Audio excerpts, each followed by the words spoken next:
ও মা, আমি বলে 100টা পিঠে খাবো। ও মা, আমিও খাবো। আচ্ছা দাঁড়া দাঁড়া, আগে তো পিঠেটা তৈরি করে নি, তারপর তো খাবি। ও মা, আমাকে একটু দাও না, আমি একটু বানাই। এই তো নে। ও মা, দেখো না কি সুন্দর হয়েছে। ইয়া! সুন্দর, একদম বাজে হয়েছে। ওটা আবার পিঠে হলো নাকি? ও মা, আমাকে একটু দাও তো, ওকে একটু শিখিয়ে দিই। দেখিস, আমি এমন পিঠে বানাবো, তুই দেখলেই অজ্ঞান হয়ে যাবি।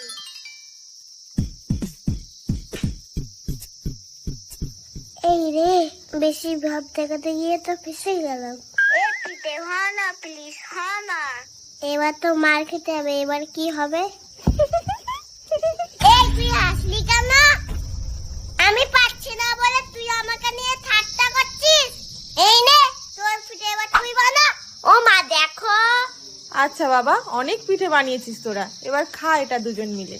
ও তেলের পিঠে, দাও দাও। শোন, এটা কিন্তু ভাগ ভাগ, আস্তে আস্তে খাবি, গালে কিন্তু একসঙ্গে পড়ে দিস না।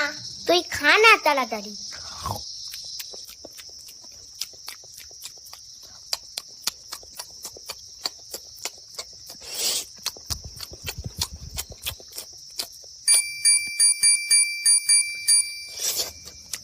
দিদি তো সব খেয়ে নিল, এইটা আমি এবার খাবোই।